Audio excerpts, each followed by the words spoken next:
Michelangelo, the divine master who embodied God through art, artist awakening. They called him Il Divino, the divine one. But long before the world gave him that name, Michelangelo Buonarroti knew, somewhere deep within his soul, that his hands were guided by something greater than himself. He was not merely carving stone, he was releasing spirit. He was not merely painting flesh, he was breathing life into eternity. Michelangelo did not live as a man of one art or one craft or one ambition. He lived as the embodiment of the Renaissance itself, the rebirth of divine possibility.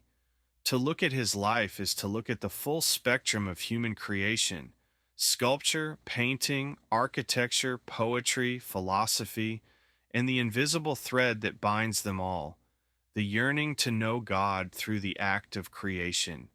Born in 1475 in Caprese, Italy, Michelangelo entered a world still awakening from darkness.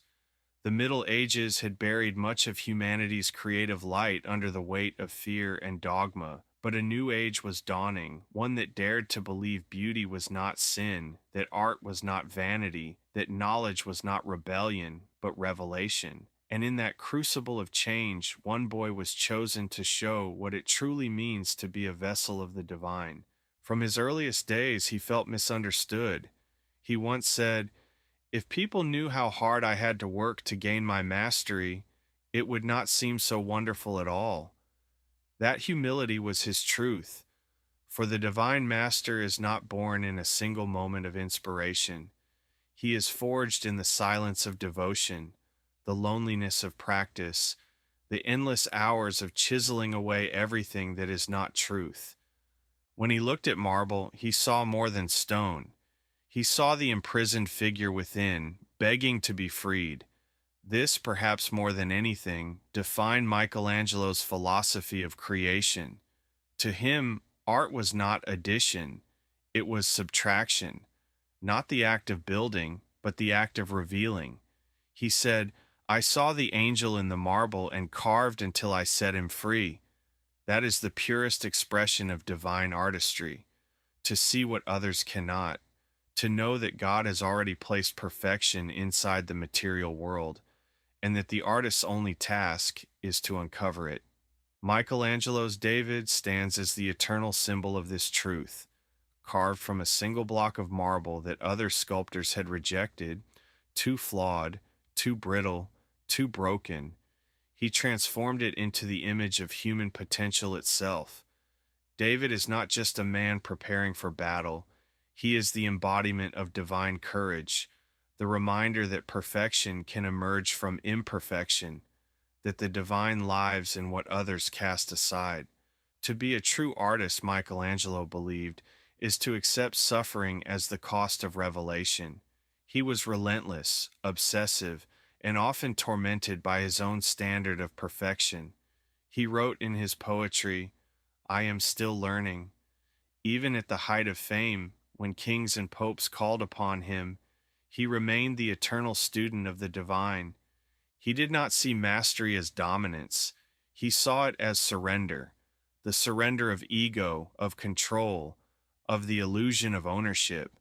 For the art was never his, it flowed through him. And that is the secret every artist must one day learn. You are not the source of your genius, you are the instrument of it. Michelangelo lived this truth across every form of creation. When he painted, he sculpted in color. When he wrote, he carved with words. When he designed architecture, he thought as a poet. To him, all art was one, different expressions of the same divine language. And yet, the world often misunderstands those who hold such power. They call them geniuses, prodigies, or madmen. But Michelangelo understood that genius is not a gift, it's a burden.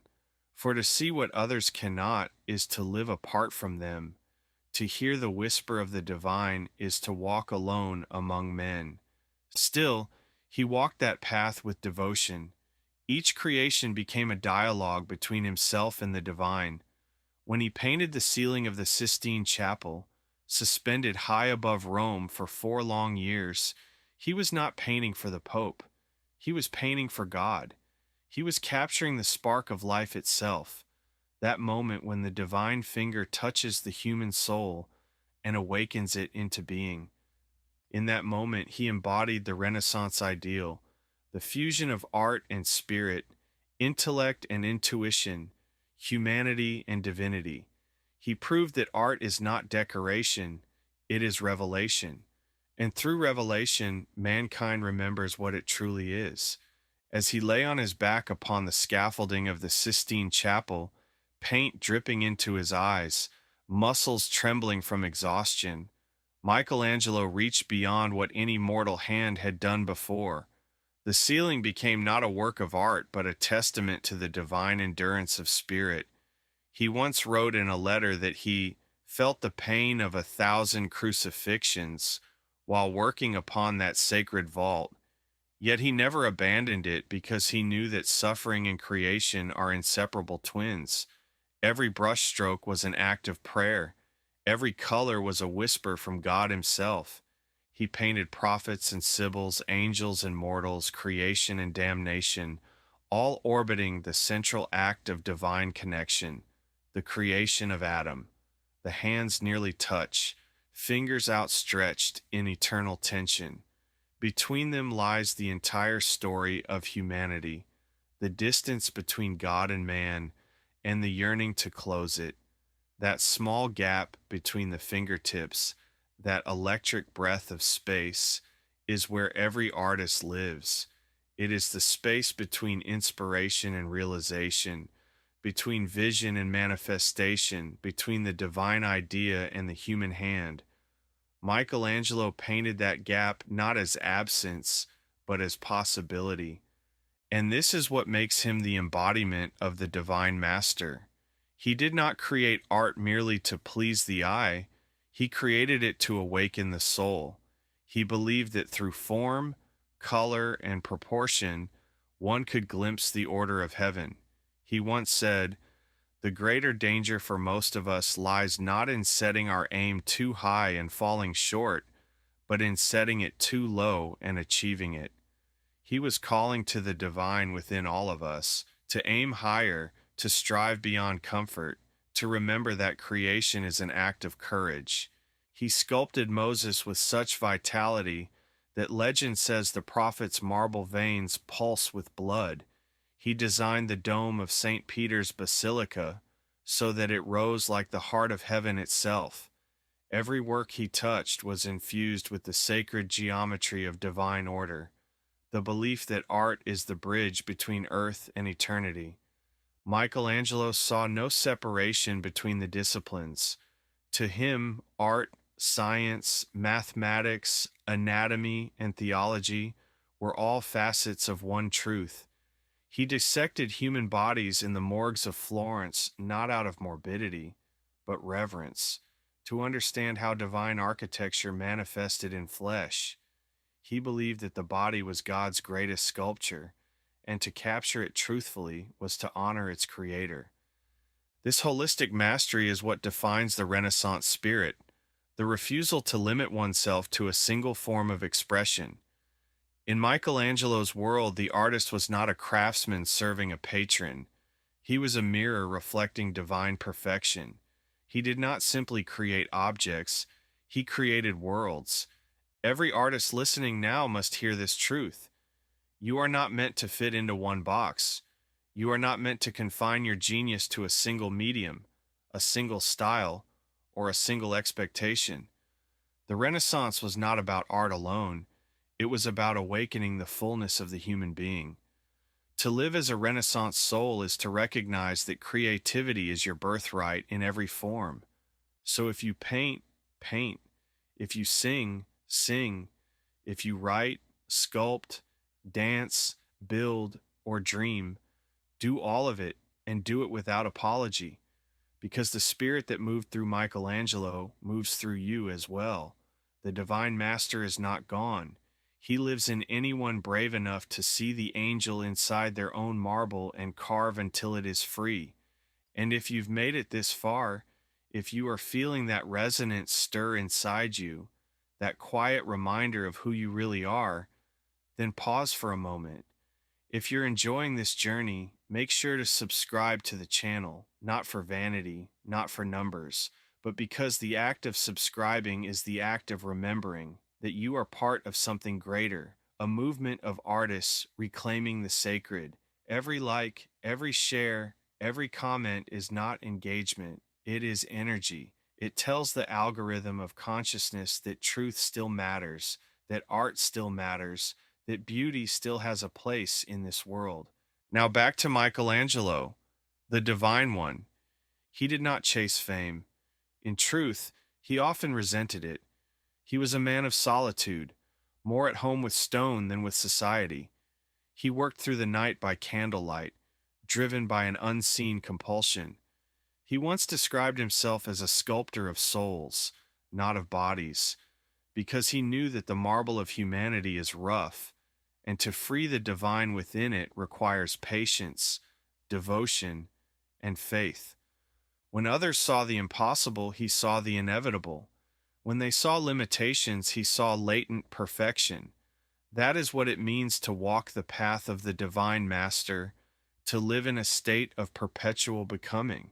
He once said, "The true work of art is but a shadow of the divine perfection."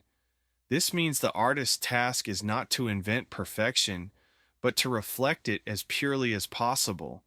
And that reflection demands sacrifice, of comfort, of certainty, of approval. Michelangelo knew that true creation would alienate him from the ordinary world. He accepted that loneliness as the price of truth. For those who seek mastery, hear this.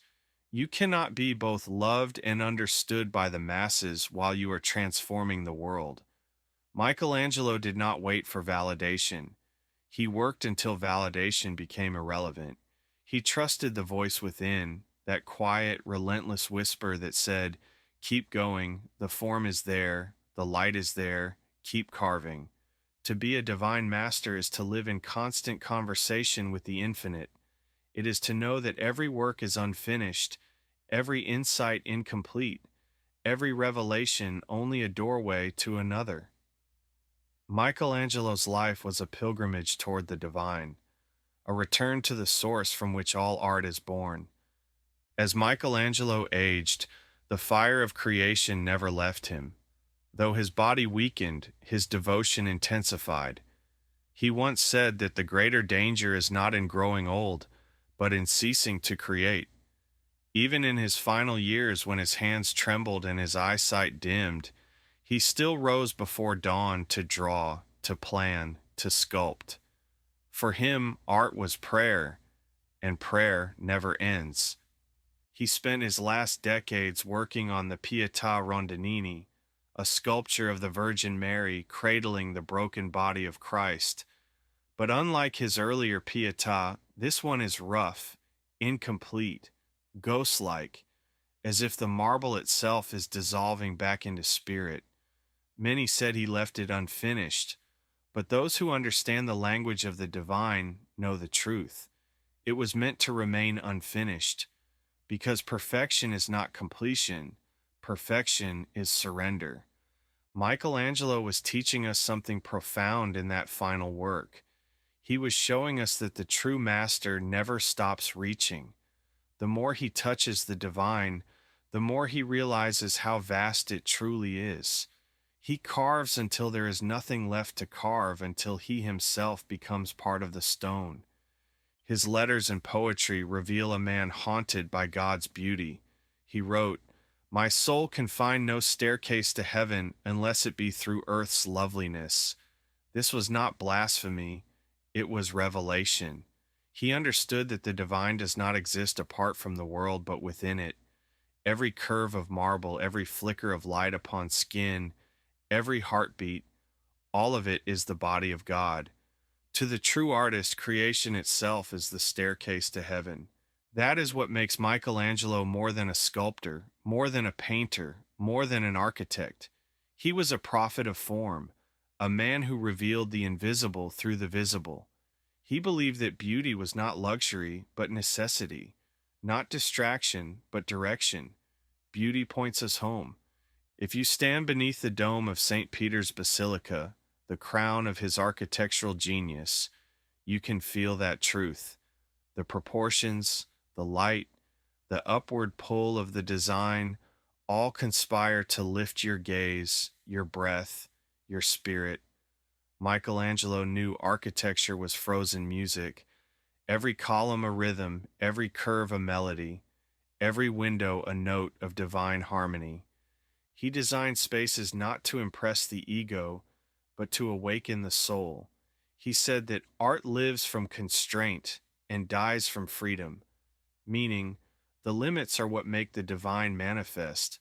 The marble resists the chisel, the fresco cracks, the stone bears weight, and in that tension, creation happens. God reveals himself in resistance. This is the paradox of mastery. To be free, you must first accept limitation. Michelangelo's mastery was born not from ease, but from devotion to boundaries. He worked within the constraints of faith, commission, material, and mortality, and yet he transcended them all. That is the mark of the divine artist, one who turns constraint into cathedral. Many of you listening feel trapped, trapped by circumstance, by doubt, by fear that your potential will remain unseen. But Michelangelo reminds us that your so-called limitations are not prisons. They are portals. Your challenges are the marble from which your soul must be freed. What you call resistance is simply the raw material of revelation. Chisel deeper. The angel is waiting. And let us not forget, Michelangelo was also a poet. His verses were not decorative. They were confessions of a man in love with the infinite. He wrote, I live and love in God, and with God, and by God, and for God. Every line was a dialogue between creator and creation, the eternal echo of I am. Through his poetry, we glimpse his humanity, fragile, passionate, conflicted. He wrestled with desire, faith, perfection, and mortality. He loved beauty with such intensity that it sometimes consumed him. But rather than deny that fire, he sanctified it. He believed that even our longing, our imperfections, our pain could be transmuted into divine energy. This is why Michelangelo's legacy endures, because it is not the story of a man, but of the human spirit itself. He showed us that mastery is not about control, it is about communion. That creation is not about fame, it is about fidelity to the gift. That to be an artist is not to make things, but to make meaning. He never separated art from life, because to him they were the same. He once said, a man paints with his brains and not with his hands. In other words, the true canvas is consciousness. The brush is awareness. The colors are emotions, thoughts, and memories, all swirling in service to the divine imagination. And now, centuries later, as we scroll through endless noise and distraction, his message becomes even more vital. In a world obsessed with speed, he reminds us of stillness. In a culture addicted to imitation, he calls us back to originality. In an age that worships fame, he whispers of devotion. Michelangelo's life was a meditation on becoming. He believed that the purpose of existence was transformation, the slow, deliberate unveiling of the divine within. He once carved the words, Ancora imparo, I am still learning, into his studio wall. Imagine that, the greatest artist of his time, perhaps of all time, declaring himself a student until the end. That humility is not weakness, it is wisdom. For the moment you believe you have mastered art, you have already begun to decay. The divine artist stays open, open to failure, to change, to revelation. Michelangelo's genius was not that he knew everything, but that he remained forever teachable. And you, listener, are called to the same path. You are not here merely to create content or chase validation. You are here to awaken, to remember that your creative power is divine inheritance, that when you sculpt, write, sing, or design, you are participating in the same eternal act that formed galaxies. You are not separate from Michelangelo, you are his continuation. You are the next brushstroke on the canvas of eternity. Michelangelo's story reminds us that creation is not a moment, but a lifetime. He was born into a world of limitation and left behind a world of possibility. He proved that one human being, surrendered to divine purpose, can alter the trajectory of civilization itself. When we speak of the Renaissance, we are really speaking of souls like his, men and women who refused to believe that the divine and the human were separate. They understood that God reveals himself through the mind of the artist, through the hand of the craftsman, through the breath of the poet. They believed, as Michelangelo did, that art is the purest expression of faith, and faith in its truest form is not belief in what you can see. It is devotion to what you feel calling you from within. Michelangelo answered that call. He did not ask whether it would make him rich, famous, or loved. He simply obeyed the voice that said, "Create." And in doing so, he left behind evidence that humanity can touch the divine without words. We often look at his works, David, the Pietà, the Sistine Chapel, the Dome of St. Peter's, and we call them masterpieces. But the real masterpiece was not the stone, the paint, or the design. It was the consciousness that shaped them. Michelangelo himself was the art. His devotion, his endurance, his willingness to channel something greater. That is the true creation. He lived as the embodiment of what every artist secretly desires, union with the source. He found it not in comfort, but in struggle, not in applause, but in silence, not in perfection, but in surrender. And this is where his life becomes our mirror. Because every artist, every visionary, every soul on the path of awakening faces the same question Michelangelo did. Will I serve my fear, or will I serve my gift? He chose his gift, and because of that choice, the world changed. When you look at the figure of David standing in marble perfection, remember that it began as a discarded block no one wanted. When you gaze up at the ceiling of the Sistine Chapel, remember that it was painted by a man who claimed he was not a painter. When you walk beneath the dome of St. Peter's, remember that it was built by a man who saw architecture as an act of worship. And when you read his poems, remember that behind the words was a man still learning, still searching, still chiseling away at the mystery of himself. That is the divine artist's path: to awaken, to reveal, to remember, and to leave behind evidence that God once moved through your hands. So wherever you are right now, whether you're painting in a small studio, writing lyrics in a notebook, designing, building, dreaming, or simply trying to remember who you are, know this: the same light that guided Michelangelo guides you. The same breath that moved through his soul moves through yours. The same divine intelligence that whispered form into marble whispers purpose into you. You are not small. You are not late. You are not unworthy. You are simply unfinished. And within you lies a David waiting to be freed. So pick up your chisel, touch the stone, and listen, because the voice that called to Michelangelo is still calling, not from the heavens, but from the silence within your own heart. That is where the true Renaissance begins, not in a time, not in a place, but in a person who remembers that art and spirit are one. The Renaissance was never a historical event. It is an eternal state of being. And every time a human being dares to create from truth, the Renaissance begins again. Michelangelo is gone, but the divine master remains, in you, in me, in all who refuse to create from fear. He reminds us that the artist's purpose is not to imitate God, but to be the evidence of God, because every masterpiece is proof that the divine still lives inside humanity. So when the world tells you that art doesn't matter, remember Michelangelo. When they say your dreams are too big, remember David. When they say you are not ready, remember that he carved angels before he could spell their names. And when they say perfection is impossible, remember that even his final work remained unfinished, and that was the most divine part of all, because mastery is not the absence of flaw, it is the acceptance of infinity, and the true artist never finishes.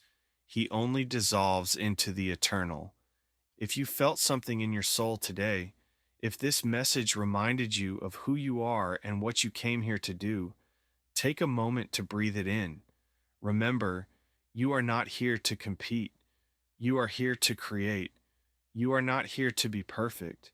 You are here to be present. And every time you return to your craft with sincerity, you become a vessel for the divine, just like Michelangelo. If this message spoke to you, help this movement reach others. Like the video, leave a comment below sharing what part resonated most, and subscribe to the channel so you don't miss the next artist awakening. And when this video ends, don't stop. Continue your journey by watching the next one. Every story is another step on your path toward remembering the master within. This is Artist Awakening, and as always, create fearlessly, live truthfully, and remember, the masterpiece is you. Subscribe and stay awakened. Like the video, comment below. This is more than a channel. This is Artist Awakening.